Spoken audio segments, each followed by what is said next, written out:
Oi, pessoal. Dando sequência às estruturas lineares já vista, nós vamos ver hoje a lista encadeada, que também é uma outra estrutura linear e tem um outro propósito de aplicação. Das estruturas vistas até agora, nós vimos estruturas que são baseadas em arrays, onde nós temos um acesso direto, né, por questões de eficiência, são estruturas que, devido ao acesso ao array ser indexado, elas têm um tempo constante. Tá? E são estruturas que têm um âmbito de aplicação e uma política de acesso. Tá? Mas em relação à questão de eficiência do uso de espaço, essas estruturas elas sofrem um pouco porque você precisa alocar previamente o array que ela vai usar como estrutura sobrejacente.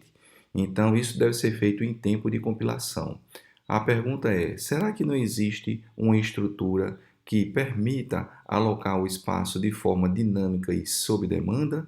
Sim, isso pode acontecer com as listas encadeadas.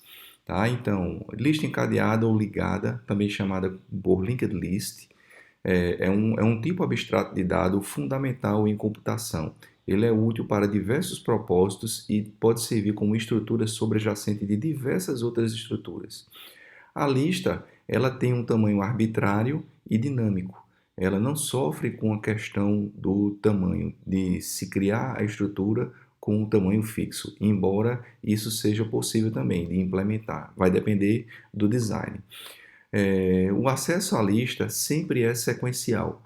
Acessa-se ela sempre pelo primeiro elemento e, a partir dos apontadores, pode-se explorar ou caminhar pelos demais elementos da lista, em sequência, como o próprio nome diz. Tá? E a lista ela permite elementos duplicados. Não existe nada que obrigue a lista a ser uma estrutura ordenada, por exemplo. Tá? Mas pode-se também implementar uma lista ordenada. Ok, pessoal? Então, vamos conversar um pouco mais sobre essa estrutura, lista ligada. Em termos de design, a estrutura ela pode ser vista como uma sequência de nós, onde cada nó ele contém um dado e o apontador para o próximo nó, que faz parte da estrutura. Tá? Então, aqui nós temos uma caixinha, um nó, que não guarda nenhuma informação e não aponta para nenhum próximo nó. Essa caixinha, ela representa uma lista vazia, que não tem nada lá dentro dela, mas ela está criada. Tá? E a gente sempre tem aqui a ideia de olhar para a cabeça da lista, que é o ponto de acesso à nossa lista. Então, a gente acessa a lista sempre pela cabeça, que é o head, e a partir dos apontadores next, nós conseguimos passear pelo resto da lista.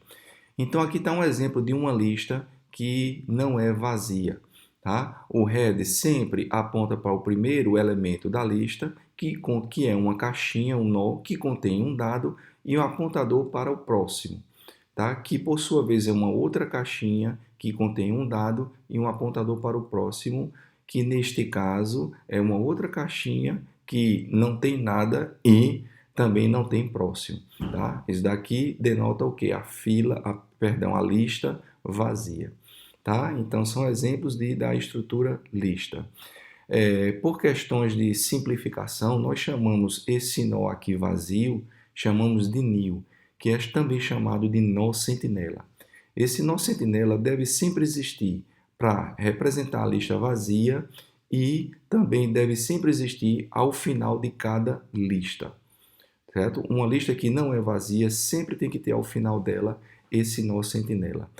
Nós poderíamos também representar isso como null. A lista vazia, ela é null, e aqui a última coisa que está na lista vazia também é o null. Porém, usar null como representação de uma lista vazia ou qualquer representação de objeto é algo muito perigoso, porque null corresponde a uma bomba relógio que você pode desarmar a qualquer momento, você pode explodir-la a qualquer momento. Basta apenas tentar acessar alguma coisa nesse objeto. Então, no caso, né, da lista vazia ser null ou no final ser null, tem que estar sempre andando, passeando, investigando pela lista, certo? Vendo se o apontador é nulo. Tá? Então, semanticamente, isso traz uma obrigação a mais de se testar se o apontador é nulo ou não. Quando a gente vai ver na implementação recursiva que fica muito mais fácil a gente olhar dessa forma, considerando o nó sentinela, tá certo? Ao final das listas.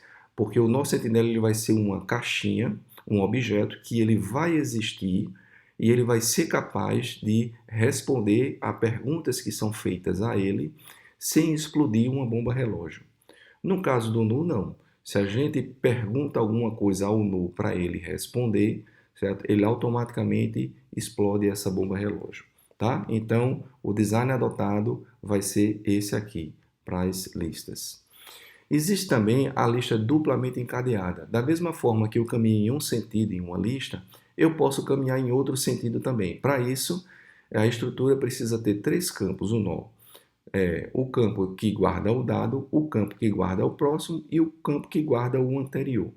E aí a ideia é, se nós podemos percorrer a lista tanto em um sentido quanto em outro, eu acesso ela por uma extremidade e caminho para outra, ou acesso ela pela outra extremidade e caminho, certo? Ou eu acesso pela esquerda e caminho para a direita, ou eu acesso pela direita e caminho para a esquerda. Então, nós mantemos a referência dos apontadores head-last, certo? Para o primeiro nó, a cabeça da lista, e para o último nó também da lista. Isso me permite eu acessar a lista pelas duas extremidades.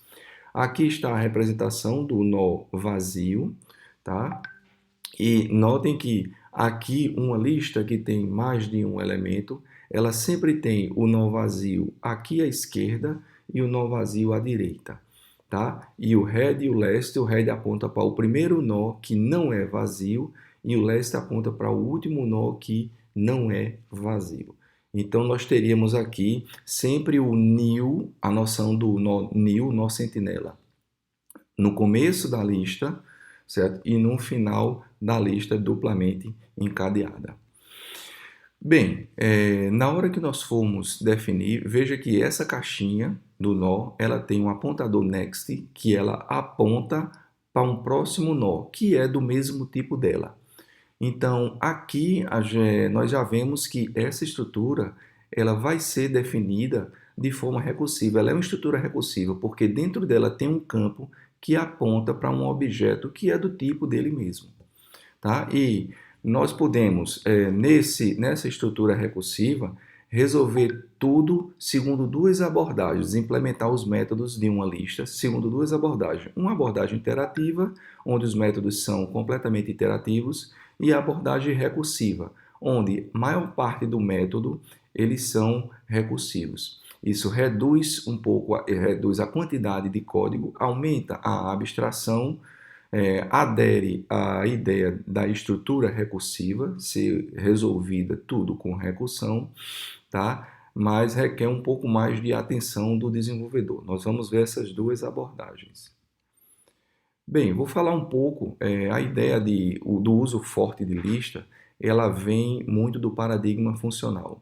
Vou mostrar um pouco só como é definido no paradigma funcional e como as coisas podem ser resolvidas utilizando listas, que deixam de ser uma estrutura para ser um recurso da linguagem para resolver problemas. Bem, eu vou mostrar aqui o paradigma funcional usando aqui o compilador Haskell, a linguagem Haskell, tá? Para mostrar como lidar com listas. Em Haskell, a lista ela é vista como uma estrutura que ela tem uma cabeça e uma cauda e é definida de forma recursiva. Então, por exemplo, eu tenho aqui um elemento 1 que encabeça uma lista vazia, tá? Ele vai me dar uma lista só com o elemento 1. Se eu colocar aqui lista vazia, certo? Ele vai me voltar também a lista vazia.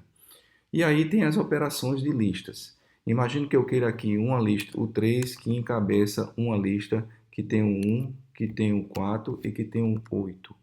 Tá? Então ele vai me mostrar aqui a lista que é 3, 1, 4 e 8. Tá? Nós podemos sempre representar a lista com a cabeça, certo? Aqui na frente de uma outra lista que é chamada de cauda, tá? Então, com isso daí é possível, por baixo, existe a noção da lista, de se trabalhar com uma lista. E em cima disso daí, diversas funções podem ser definidas. Existem as funções já prontas que, por exemplo, me volta o head da lista 3, 1, 4, 8, ele vai me voltar o 3. E existe o que me volta a cauda de 3, 1, 4, 8, ele vai e retorna 1, 4, 8. A cauda é a lista sem o primeiro elemento. E pode-se definir outros métodos também. Por exemplo, a cabeça da lista, vou definir uma função em que ela recebe como parâmetro uma lista que é o x, encabeçando outros x, que são outros elementos. Então, ele vai saber que o x é a cabeça e que isso daqui é a cauda. E a cabeça simplesmente retorna o x, certo? Aí eu posso perguntar aqui qual é o tipo da minha função cabeça. Ela recebe aqui a cabeça, certo? É uma função que tem um tipo. Ela recebe uma lista de A e retorna um A, onde A pode ser qualquer tipo. Então, invocando essa função cabeça em 3, 1, 4, 8, ele vai me voltar o elemento 3. Tá? Então, é possível, em Haskell, a ideia de se trabalhar com apontadores, ela não existe, mas o útil dessa visão é ter-se o conhecimento de que a lista é uma estrutura que é definida recursivamente como sendo ou lista vazia, ou então uma lista que tem uma cabeça e uma cauda, onde essa cabeça tem um determinado tipo e a cauda é uma lista do mesmo tipo, começando com uma lista vazia ou com uma lista não vazia, ok? Em termos de operações, a lista possui essas operações básicas: inserir, que é adicionar um elemento na lista; remover; pesquisar, aqui sim já é uma função, um serviço que ele é intrínseco da lista, pesquisar, enquanto que as outras estruturas vistas como pilha e fila não possuem por padrão um método de busca; tamanho, que retorna o tamanho da lista; e vazio, se diz se a lista está vazia ou não. Notem que a lista não tem um método para dizer se ela está cheia, até porque ela é uma estrutura dinâmica para o qual esse método não faz sentido. Tá? Se bem que pode-se implementar uma lista com tamanho limitado e aí esse serviço pode ser também adicionado à lista. Mostrar uma simulação de uma lista funcionando agora. Vamos começar de uma lista que tem apenas um elemento. Essa lista ela foi criada e aqui existe o head. O design que essa ferramenta utiliza é um pouco diferente do nosso, mas já vai dar a visão que precisamos para entender o funcionamento de uma lista. Primeira coisa, vamos inserir o nó na lista. Existem diversas formas de inserção: inserir no início, inserir no final da lista, certo? E inserir em uma posição específica, tá? Então, vamos inserir sempre ao final da lista, que é o padrão. Inseriu 31, ele foi inserir um novo nó e ligou o primeiro ao novo nó. Vamos fazer mais umas duas inserções. Um outro nó, certo? E inserir um outro também. Pronto, temos aí uma lista com 4 elementos. Então, agora vamos tentar fazer uma busca nessa lista. Buscar por um elemento que não está na lista, o 67, por exemplo. Vejam que ele começou do início, vai varrendo a lista, varreu todos os elementos e não encontrou o elemento desejado. Vamos agora pesquisar por um elemento que está na lista, no caso o 46. Então vamos lá, vejam que na pesquisa ele sempre começa do head, vai até encontrar o elemento, que neste caso encontrou, e deve retornar ou o elemento, ou o nó, ou a posição dele, enfim, depende do design utilizado. No método remover, existe também a remoção do início, a remoção no final, ou eu posso especificar. Tá? No caso da lista, dependendo da implementação, Os nós podem ser indexados de 0 até n-1. Vamos então remover o nó 46, que neste caso, dessa ferramenta, é indexado com 0, 1 e 2, ou seja, o que é indexado com 2, que seria o elemento 46. Se eu pedir para remover, ele vai passeando sequencialmente na lista, encontra o nó e removeu o nó 46. Vejam que a caixinha do 46 saiu.